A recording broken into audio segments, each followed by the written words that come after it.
सभी पत्रकार साथियों का स्वागत है। आज महाराष्ट्र के पूर्व मुख्यमंत्री और विपक्ष के नेता देवेंद्र फडणवीस जी ने घोषणा की कि दिवाली के बाद पटाखे फोड़ेंगे। हमें लगता है कि पटाखे भीग गए और आवाज़ नहीं कर पाए। एक माहौल खड़ा किया गया कि नवाब मलिक के बम ब्लास्ट के आरोपियों से संबंध है। देवेंद्र जी, आप 1999 में इस शहर में शायद पहली बार आए विधायक बने और 62 साल के जीवन में इस शहर में आपसे पहले दिवंगत मुंडे साहब जी नेता थे जो बारूद से लोगों को जोड़ते रहे। हम जब मंत्री थे उस वक्त भी दाऊद को लेकर मुंडे साहब के बहुत सारे भाषण विधानसभा में होते रहे। लेकिन इस 62 साल के जीवन में या लोक प्रतिनिधि बनने के 26 साल जीवन में इस तरह के आरोप कभी के पर कोई लगा नहीं। आज एक जगह को लेकर आपने कुछ कागजात लोगों के सामने रखे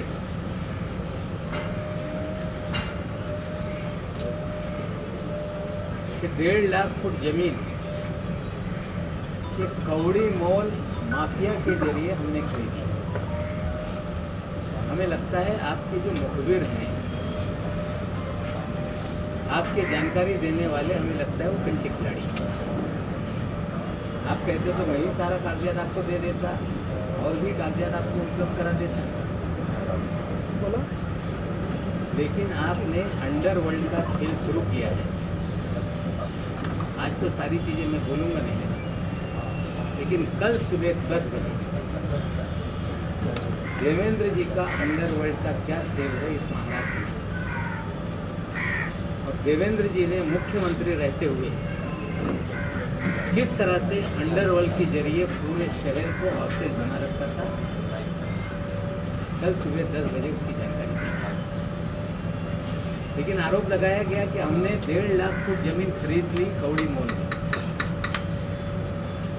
देवेंद्र जी ने कहा कि जाली किराएदार उसमें बनाए गए। आप सभी जाकर देख लें तो 1.5 लाख फुट जमीन पर एक मदीनतुल अमान नाम की कोऑपरेटिव हाउसिंग सोसाइटी है जो 1984 में वहाँ इमारत बनी,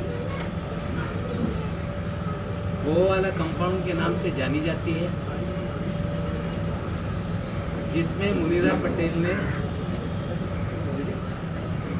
रस्सी वाला को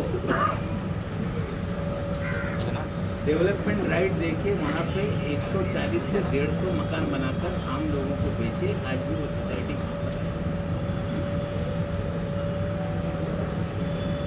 उसके पीछे जो जमीन है उसमें बड़े पैमाने पे झुग्गी झोपड़ी है, और हमारा एक गोडाउन वहाँ पे है जिसकी सॉलिडस इन्वेस्टमेंट कंपनी की वो लीज पर, जो मुनीरा है उनसे वो लीज पर थी 30 साल पहले से, और आगे हमारी उसी प्रॉपर्टी में 4 दुकानें थी। आप कह रहे हो कि फेक टेनेंसी क्रिएट की गई। बहुत सारे पत्रकार होंगे जब 1996 में शिवसेना भारतीय जनता पार्टी की सरकार थी, और हमें लगता है शायद 9 नवंबर का ही वो दिन था, और महाराष्ट्र में एक चौंकाने वाला नतीजा आया था जब नवाब मलिक शिवसेना भारतीय जनता पार्टी की सरकार में पहली बार उपचुनाव किया,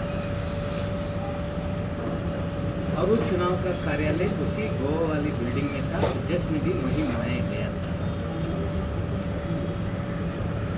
96 के आप जाकर मेरे कार्यालय के चुनाव के डॉक्यूमेंट निकाल लेंगे तो वहीं से हमने चुनाव लड़ा था। हम किराएदार वहाँ पे थे। जो मुनीरा पलम्बर है, उन्होंने वहाँ पे झोपड़पट्टी थी, मदीनतुल आमान नाम की सोसाइटी थी, और उन्होंने हमसे संपर्क किया कि हम आपके पास जो गोडाउन है उसकी ओनरशिप हम या पूरी ओनरशिप देना चाहते हैं। हमने उनसे ओनरशिप ली।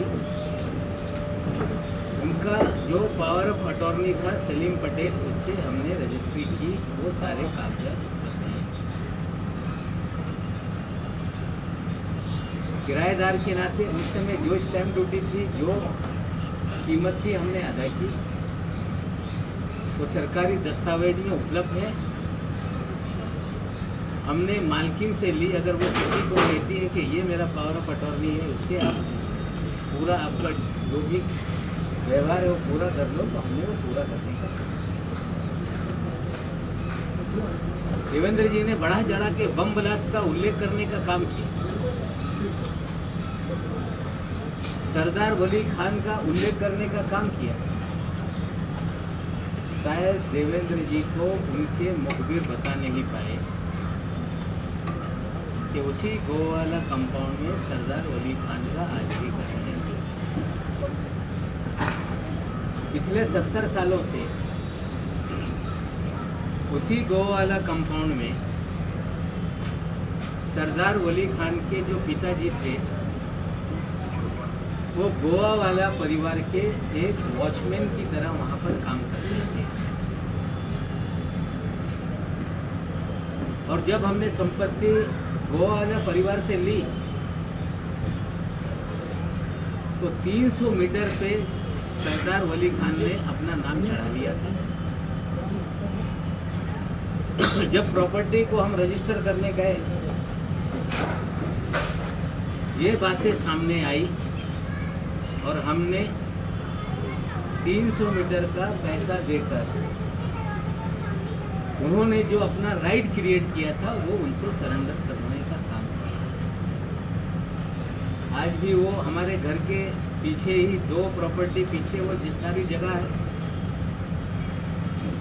जो गोडाउन है वो भी वो हमारा वहाँ पर है। जो आगे इमारत है उसमें भी जो 4 दुकानें उस समय हमारी थी, वो भी है आज वहाँ पे किराए पे लगाई हुई है। जब प्रॉपर्टी ली तो आगे जो गोवा वाला बिल्डिंग है, जिसमें 4 दुकानें, 8 दुकानें नीचे, 8 घर ऊपर, ये सारी संपत्ति उस समय हमारी हुई। उसमें से बाद में एक बियर बार था। मुसलमान होने के नाते समाज का दबाव होने लगा कि आपके संपत्ति में बियर बार है। वो बियर बार को भी ज़्यादा पैसा देके हमने सरेंडर करवाने का काम किया।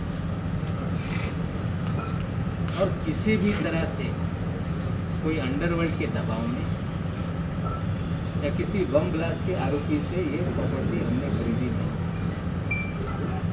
कि पूरी तरह से हम किराएदार थे। जो जगह की मालकिन थी वो चाह रही थी कि आप ये मालकी हक ले लो, और हमने उनसे दिया। जो खान फैमिली थी, पठान फैमिली, जो वहाँ के वॉचमैन थे, उन्होंने अपना 7/12 पे नाम चढ़वा लिया था। उसे सरेंडर करने के लिए उन्हें पैसा देने का काम किया। और ये सच्चाई को देवेंद्र जी ने राई का पर्वत बनाने की कोशिश की। जो व्यक्ति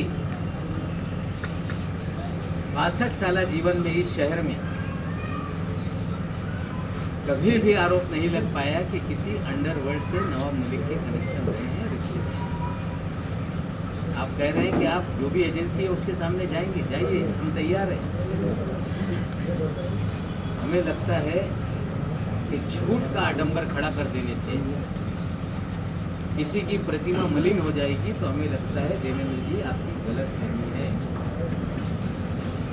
जो कुछ है सारे दस्तावेज रजिस्ट्री ऑफिस में है। कंपनी का जो भी डिपार्टमेंट है वहाँ पे सारे कागजात हैं। जो पैसे का लेन देन हुआ उसकी स्टैम्प ड्यूटी हमने भरी है।